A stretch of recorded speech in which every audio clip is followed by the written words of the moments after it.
wala hajawahi kusemwa. Ngozi yake nyepesi kuliko ya ulimi.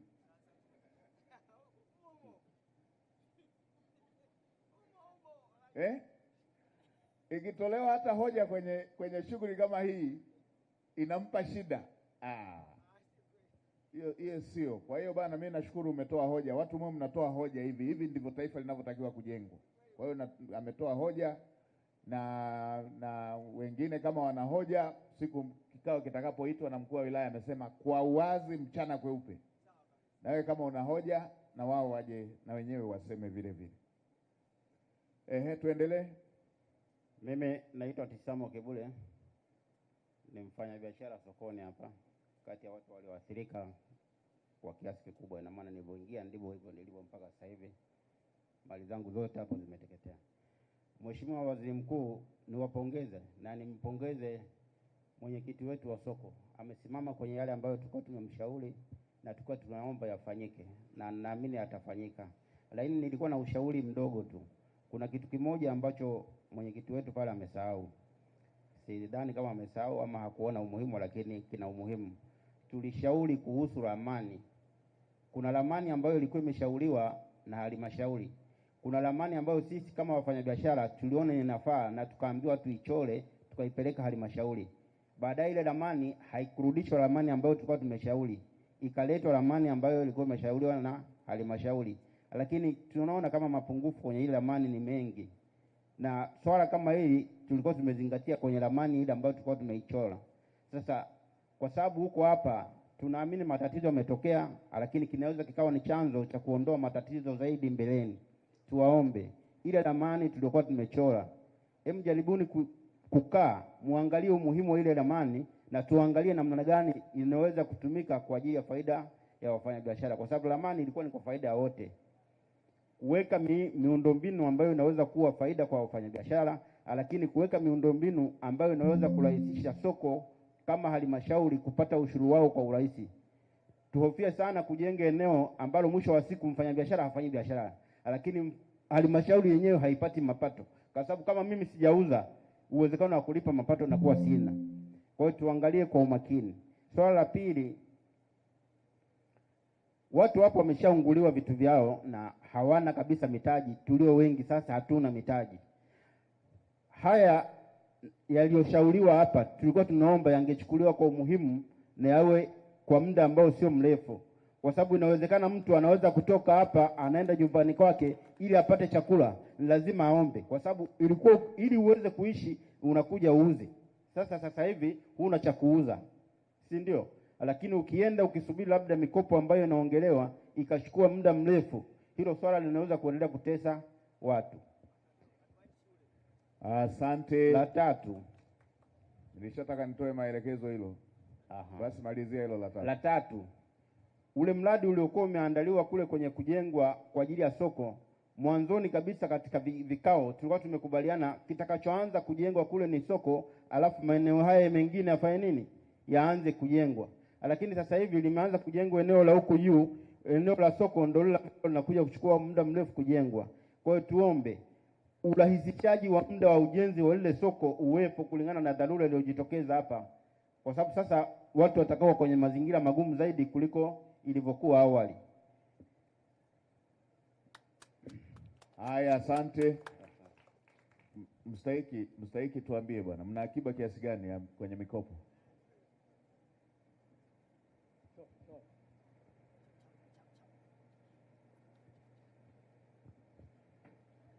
Kikapu chenu kina nini? Asante sana Mheshimiwa Waziri Mkuu. Kwenye mwaka wa fedha 2026/27 tumetenga bajeti ya bilioni 149 kama halmashauri. Lakini kwa mwaka wa fedha huu unaomalizika mpaka mwezi Novemba tulikuwa tumeshatoa mikopo ya bilioni 4.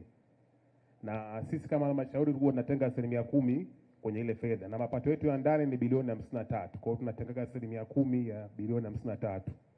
Kwa hiyo tumelipokea hilo la swala la mikopo na tutaanza kulifanyia kazi moja kwa moja haraka haraka. Asante. Kwa uharaka, kikapu kina nini sasa hivi mkurugenzi?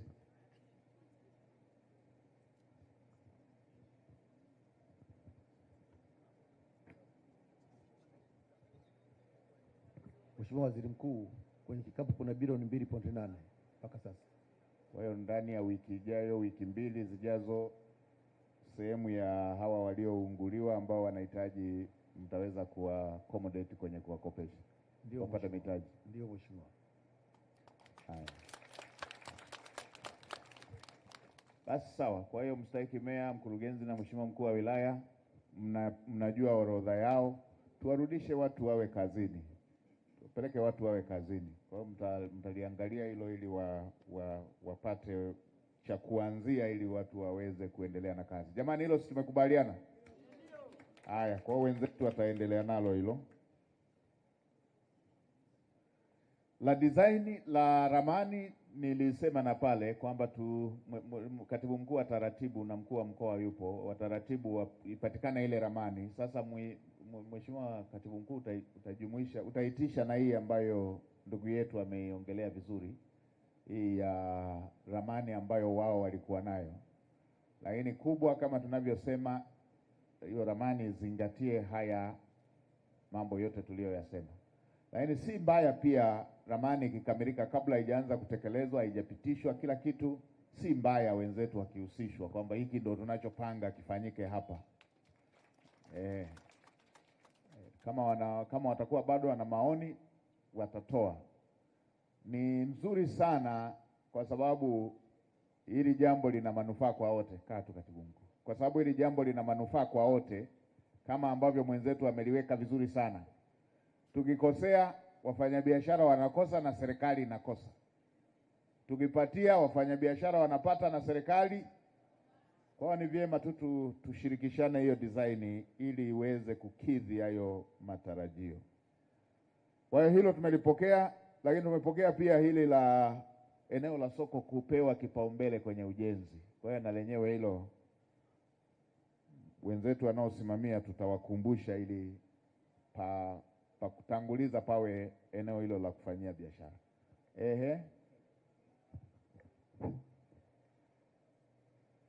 Kwa majina naitwa Charles Goodluck, ni mfanyabiashara wa soko la simu 2000, lakini pia ni mwakilishi wa wafanyabiashara. Awali ya yote nipenda kumshukuru Mwenyezi Mungu kwa sababu ametujalia uzima kila mmoja kwa aina yake na leo tumekutanika hapa, lakini pia nakushukuru Mheshimiwa Waziri Mkuu na viongozi wote ambao mko mbele kwa sababu inaonyesha ni jinsi gani ambavyo hata nyinyi mmeguswa juu ya hichi ambacho kimetokea, lakini pia imeonyesha ni jinsi gani ambavyo tuna viongozi ambao wana utu kama jinsi ambavyo mnaona na wamekuja kwa ajili ya kutusikiliza. Lengo ni kutaka kutatua changamoto ambazo tunazo, na sitaki kuamini kama mnaweza mkazitatua kwa 100%, lakini mtatatua kwa kadri ambavyo Mwenyezi Mungu atawawezesha. Swala la kwanza nilikuwa naomba niliweke sawa kwenye swala la mikopo ambalo limezungumziwa. Ombi langu ni kwamba kwenye sekta ya mikopo ni vyema basi kukawa kuna punguzo, yale masharti yakawa sio magumu kwa wafanya biashara ili waweze kuchukua mikopo, lakini pindi watakapopewa mikopo basi wasianze kuilipa papo kwa papo, at least wapewe muda either mwezi ndipo waanze kurejesha zile fedha, kwa sababu sitaki kuamini kwamba kama kwa hali iliyotokea tukipata mkopo kwa wakati huu basi leo nitaanza kuifanyia kazi ile fedha na ikaanza kuzalisha ili mimi niweze kurejesha. Kwa hiyo ombi langu kwa swala la mikopo, mtuwekee masharti ambayo yatakuwa ni nafuu ili kila mfanyabiashara basi aweze kuona uwepo wa msaada wenu nyinyi viongozi kwetu sisi wafanyabiashara au wananchi. Hilo ni jambo la kwanza. Jambo la pili, naomba nikazie kwenye swala la ramani. Mheshimiwa Waziri Mkuu, swala la ramani nikiwa kama kiongozi tulishiriki kwenye vikao vingi sana, lakini tulipambania kuhusu swala la ramani na leo umekuja na suluhisho.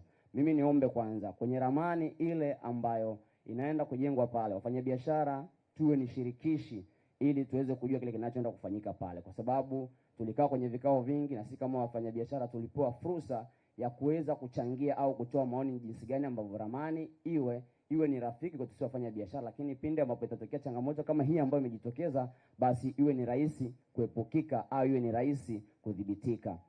Tulipopata fursa ya ramani, baadhi ya viongozi hususani kutoka, maana tulishia kwenye kamati, tulishia viongozi kutoka dati, kutoka LATRA, halmashauri, lakini pia wakilishi wa wafanya biashara ambao ndo sisi, bila kusahau ofisi ya serikali ya mtaa, mwenyekiti wa serikali ya mtaa, mtendaji, diwani na wengine wote walikuwepo, tulishiriki yote.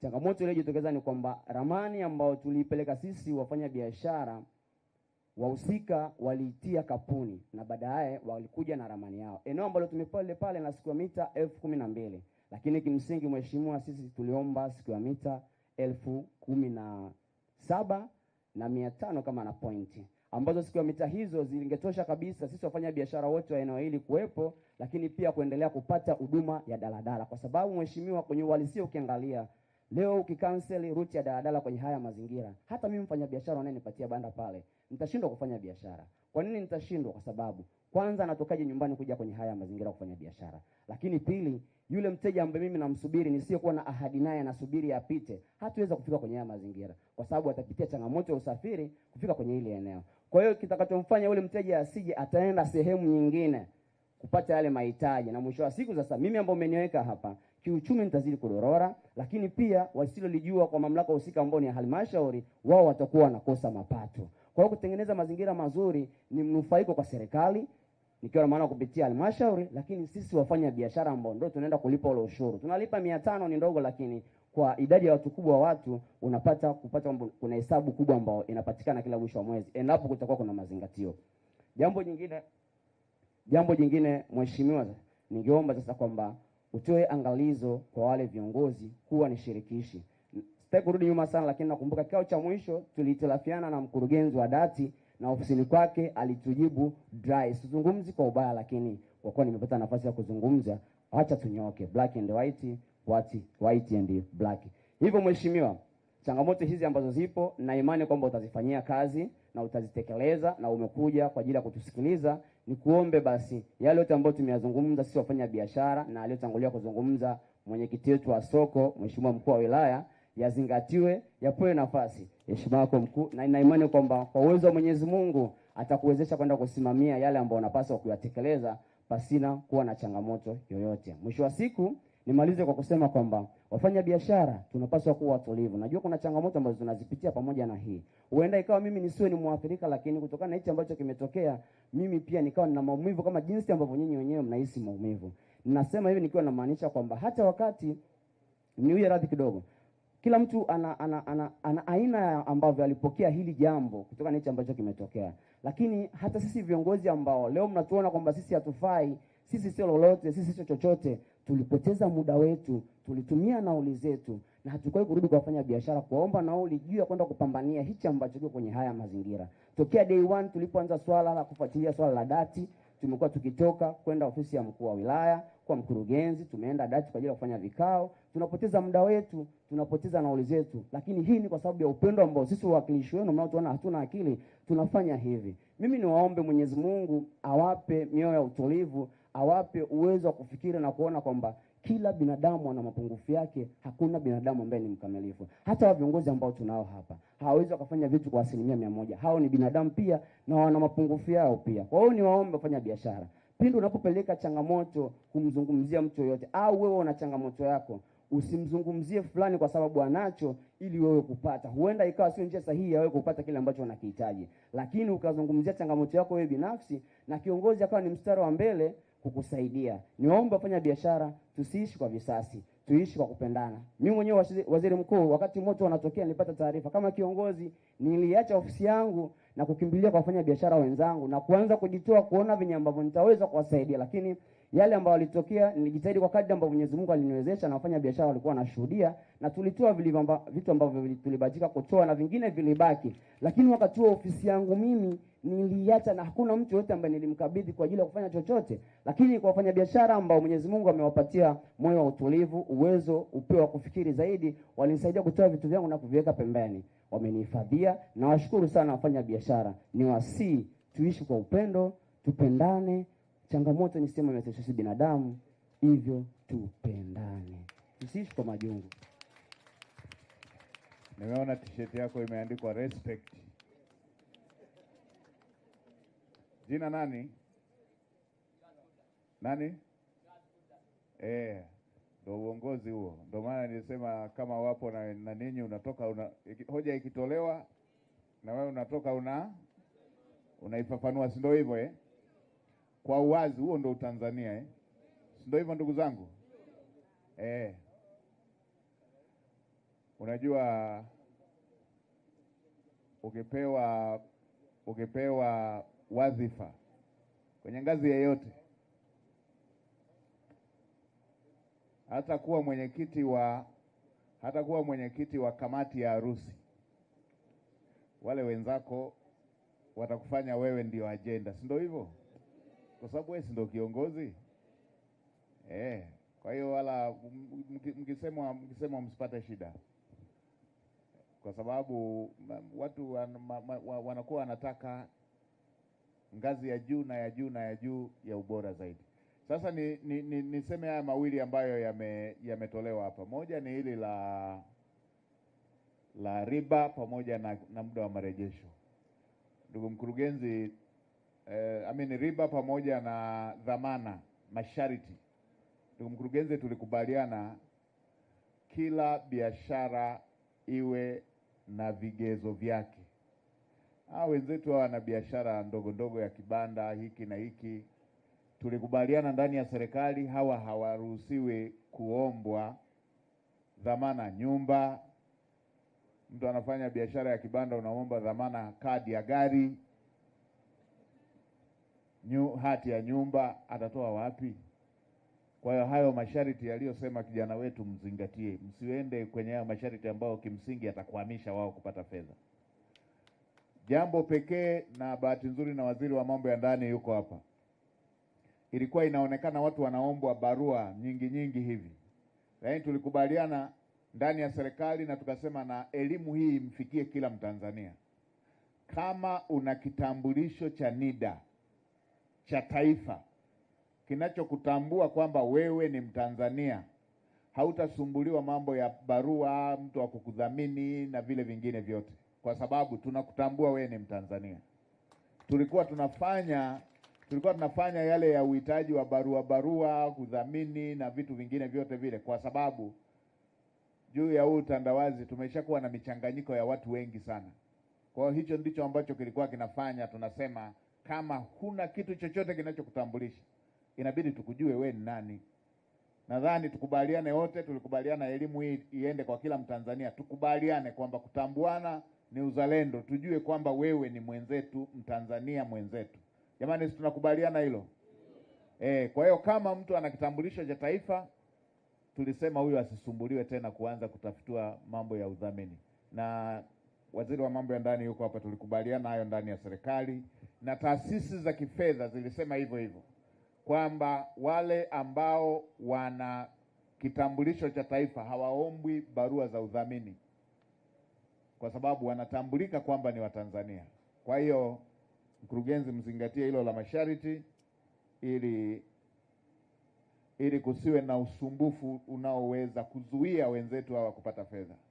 Nasema kwa hapa Ubungo, lakini pia na maeneo mengine, kwa sababu yalikuwepo malalamiko pia kwamba Mheshimiwa Rais ameshatoa fedha, lakini fedha zile zinabaki kwenye akaunti zetu za baadhi ya halmashauri, baadhi ya benki, kwa sababu tu masharti yaliyowekwa yanawazuia wafanyabiashara wetu wadogo wadogo kuweza kuzipata hizo fedha. Tusikae na fedha, hayo ni maelekezo ya Mheshimiwa Rais. Ziende fedha zikafanye kazi, zikawasaidie mitaji wa Tanzania wafanye biashara.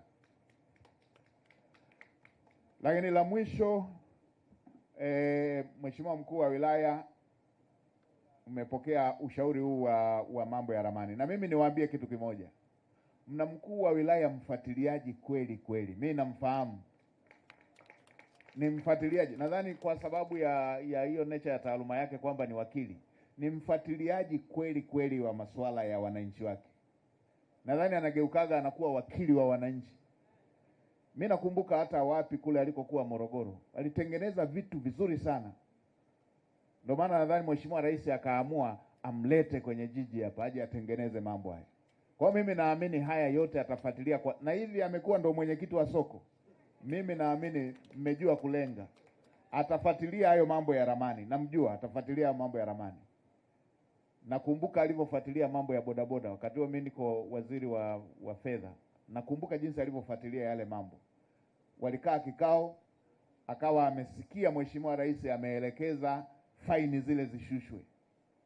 Na kuambia nilipokea message hizo kila wakati. Kwa hiyo naamini hata haya ni mambo ambayo atayafanya. Haya, tumalizie na mama yetu. Kwa majina naitwa Catherine Mhando. Mimi lalamiko langu ni kuhusu stendi ile iliyohama ile. Sisi tumefanya kazi ndani mle. Stendi inaondoka, tukalipwa hela robo. Bosi wetu kwa tunampigia simu, hatujibu chochote. Bosi wenu nani?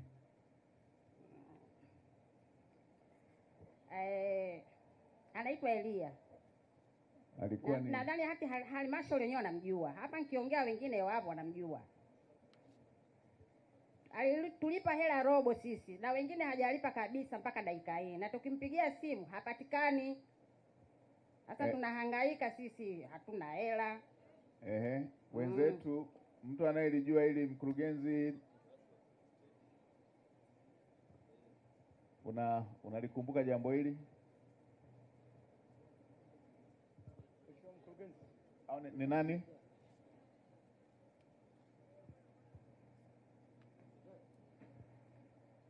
Mama alishafanya kazi, yeye na wenzake wamelipwa robo, wengine hawajalipwa. Haya ni mambo ambayo nayakataza, watu kuondoka na haki za wenzao. Mheshimiwa Waziri Mkuu, swala la fidia walishughulika nalo TANROADS pamoja na DART. Wanasema walifanya kazi, walishafanya kazi mle ndani ya stendi. Hebu mpeni mike atufafanulie tena. Mama yetu tufafanulie, mlifanya kazi kwa nani? Samani kidogo. Kuna huyu mama hapa nyuma, huyo hapa analifahamu tatizo, maana ndio ametusaidia tukapata hela kidogo. Hebu tuambie uliyesaidia. Huyu ndo alisaidia? Hebu tuambie. Asante Mheshimiwa Waziri Mkuu.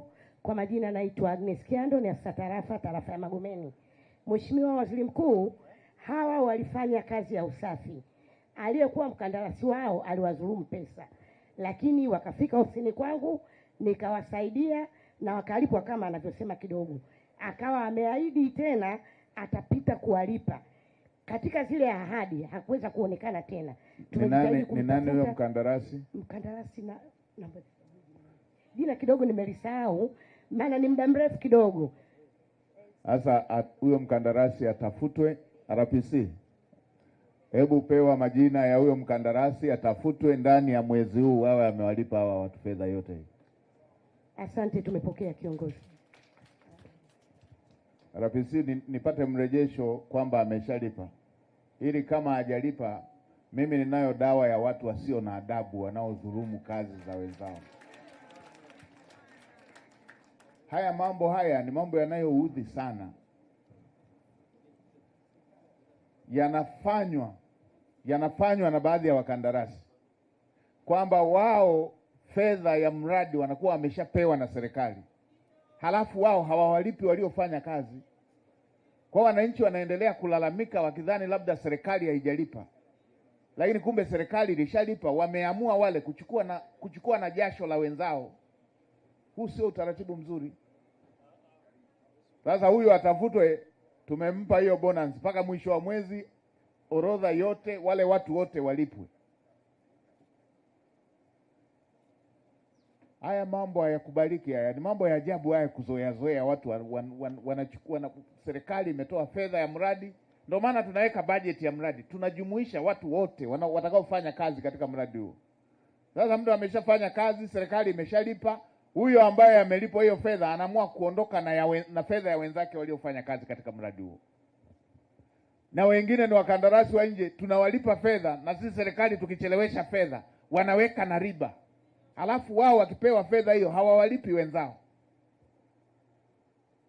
Tutaelewana tu. Sasa la mwisho, na washukuruni sana, nimeona watu waliokuwa na hoja tumezipokea zote. Tutakuja kwenye ziara rasmi tutakapokuwa mkoa wa Dar es Salaam, tutaendelea kuongea zaidi na zaidi yale mengine ambayo yatakuwa hatujayaongea leo. Nimalizie tu mambo mawili. Jambo la kwanza, ndugu zangu wana Dar es Salaam, nimesema na nitaendelea kurudia kusema, tuendelee kuwa wadau wa amani ya nchi yetu. Hapa Dar es Salaam tumeendelea kudhania swala la usalama ni la vyombo vya usalama. Hapana. Jambo linalohusu usalama wa raia na mali zake na nchi yetu ni la kila Mtanzania. Wamekuwa wakijitokeza watu wanakaa, wapo tu kwenye, mnaona hawaendi hata maeneo ya wazi. Unajua kuna loji fulani ama nyumba fulani wameigeuza kuwa loji, watu hawajulikani wametoka wapi, halafu tunakaa nao na hatutoi taarifa. Hayo ni mambo ya hatari kwa nchi yetu. Kuna siku tulikuja kukamata nyumba moja hapa, na nikupongeze sana Mheshimiwa Mkuu wa Mkoa. Ina watu wa mataifa matano tofauti wako kwenye loji moja, na wapo tu na hawana kazi wanayofanya. Kwa ajili ya mahusiano ya kimataifa na mwanadiplomasia nguli hapa Profesa Kabudi yupo, sitawatajia yale mataifa. Lakini hao watu wanaendaje, wanakaa loji bubu, hawana kazi wanayofanya, haijulikani wameingiaje, halafu na sisi tuko majirani tunawaona hapo na tunaona ni jambo la kawaida tu. Hii kwa majira ya sasa si jambo zuri. Lazima kila Mtanzania ashiriki kwenye masuala ya usalama na ulinzi wa nchi yetu. Amani katika eneo husika, mnufaika wa kwanza ni yule yule mwananchi wa eneo hilo. Kwa mfano, hapa amani ikikosekana hapa, waathirika wa kwanza ni nyie wenyewe. Wale walioko Msoma wao wataendelea na shughuli, walioko Manyara wataendelea na shughuli, walioko Iringa wataendelea na shughuli. Ninyi hapa mkaruhusu amani ikavunjika, waathirika wa kwanza ni nyie hapa. Hivi anaweza akatokea mapigano hapa afu akafa mtu ambaye yuko anachunga kule Sikonge? Ataumia wa wapi? Wa hapa hapa. Kwa hiyo haya mambo tuwe macho kila dakika. Kila dakika tuwe macho. Wanasema hii sio mtu anapewa hela yuko wapi huko, alafu anakuambia nenda kafanye fujo pale Sinza simu 2000. Yeye yuko kule ananyosha na miguu yote, ameweka chai ya moto na kinywaji cha baridi.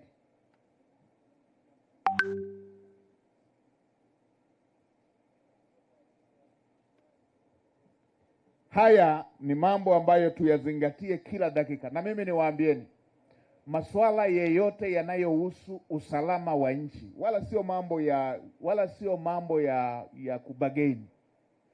Ni lazima tuwe na amani kwenye nchi yetu. Kwa hiyo kila Mtanzania awe mdau wa jambo la amani katika nchi yetu. Nitasema mawili. La mwisho, la pili. Mheshimiwa Mkuu wa Mkoa uko hapa, nimesema na mikoa mingine. Na bahati nzuri Waziri wa Uwekezaji uko hapa. Vyombo vyetu vyote vya udhibiti, ofisi za serikali, lazima tuheshimu biashara za watu. Kuheshimu biashara za watu ni jambo ambalo limewekewa kama moja ya msingi wa kutekeleza dira 2050. Waziri wa Uwekezaji yuko hapa. Taratibu zile za zamani ambazo tulikuwa tunaweza kuendesha maisha ya kila Mtanzania kwa kutumia mkono wa serikali peke yake yameshapitwa na wakati. Sasa hivi hayawezekani, wala mtu asikudanganye. Zamani Profesa Kabudi yuko hapa, tungempa muda atoe hilo somo, angewaambieni. Zamani wanafunzi wa elimu zote za juu kuanzia ile iliyokuwa inaitwa middle school na vyuo hawajazidi 50. Wakiwa hawajazidi 50 wanafunzi wote wa middle school na vyuo, maana yake nini? Kabla hawajamaliza masomo wameshapewa idara watakaoenda kufanya kazi serikalini. Hajamaliza hata masomo, ana barua 3 achague akafanyie wapi kazi. Kwa hiyo ilikuwa inawezekana mambo ya ajira, mambo ya kila kitu kufanywa na idara za serikali. Sasa hivi mdau mkubwa tunayetarajia atoe maisha kwa Watanzania ni sekta binafsi. Sasa ukiwa ofisini alafu ukaacha kuheshimu sekta binafsi, maana yake hauheshimu maisha ya Watanzania. Ndio maana nilipokuwa juzi kule nilisema sitaki kuona hata sahani tu inakuapuliwa, sahani ya ubwabwa. Wewe unaweza ukaona ni sahani ya ubwabwa, hiyo ni ofisi ya mwenzako, huo ni mtaji wa mwenzako. Tuache utaratibu wa kutunga sheria zinazolenga kuumiza shughuli za uzalishaji za watu. Sasa Mheshimiwa Mkuu wa Mkoa, na ninyi hapa hivyo hivyo, maanake ile pale niliyosema ya Iringa ile pale walikuwa wametunga sheria kwamba mtu sio akiegesha wapi, inaitwa sheria ya maegesho, sio akiegesha wapi watakamata chombo chake cha usafiri, iwe gari ya biashara, gari binafsi, pikipiki, bajaji, watakamata. Wakikaa nayo siku 30 eti wanaiuza ndani ya siku 7, na siku wakiuza wanaendelea kukudai fedha ya kukaa na hicho chombo chako. Watu wanaona kama watu wana hela wameziweka mahali hivi hazina matumizi.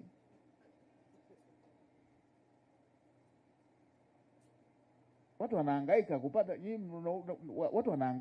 hiyo. Unaweka tu 50,000, 100,000, 200,000, 300,000. Watu wanahangaika kuipata fedha hiyo.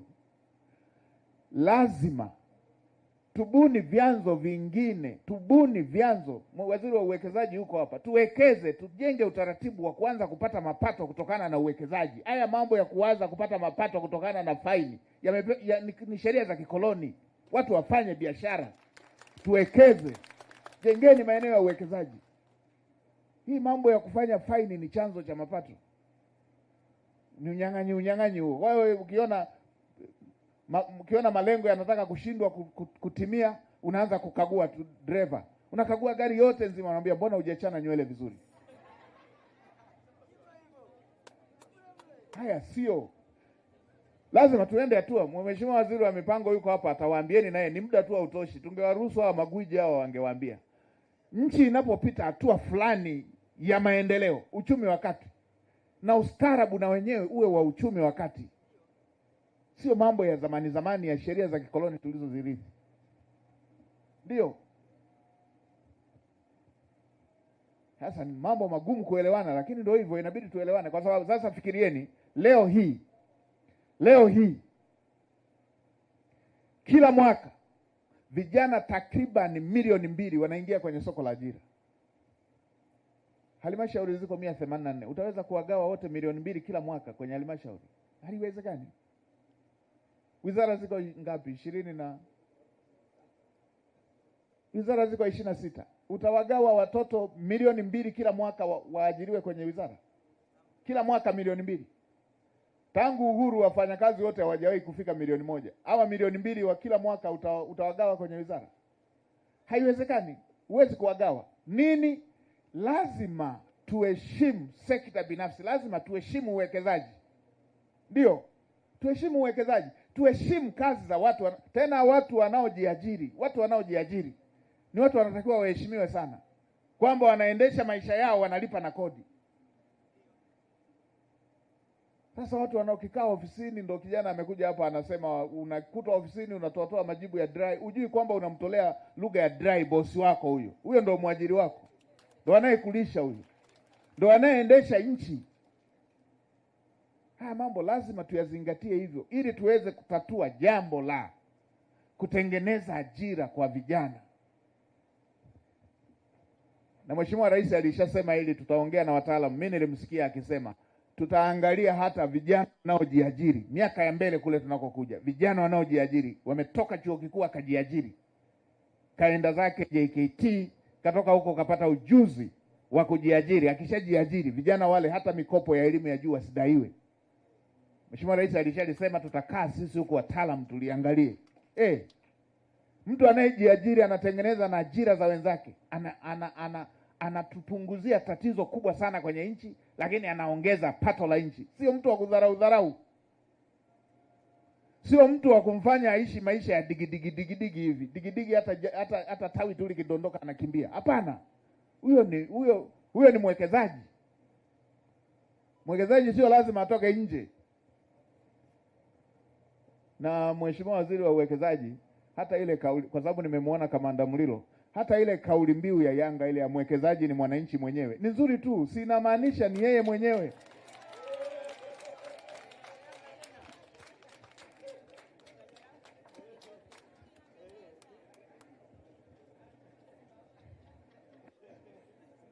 Basi jamani, niwashukuru sana, tukapumzike, maana na jana timu bora sana zilicheza hapa. Timu bora zilikutana jana. Nimemwona jamaa hata jezi bado hajabadilisha. Timu bora zilicheza jana. Nawashukuruni sana na muwe na mchana mwema. Tumepokea hoja zenu zote na Mungu awabariki sana.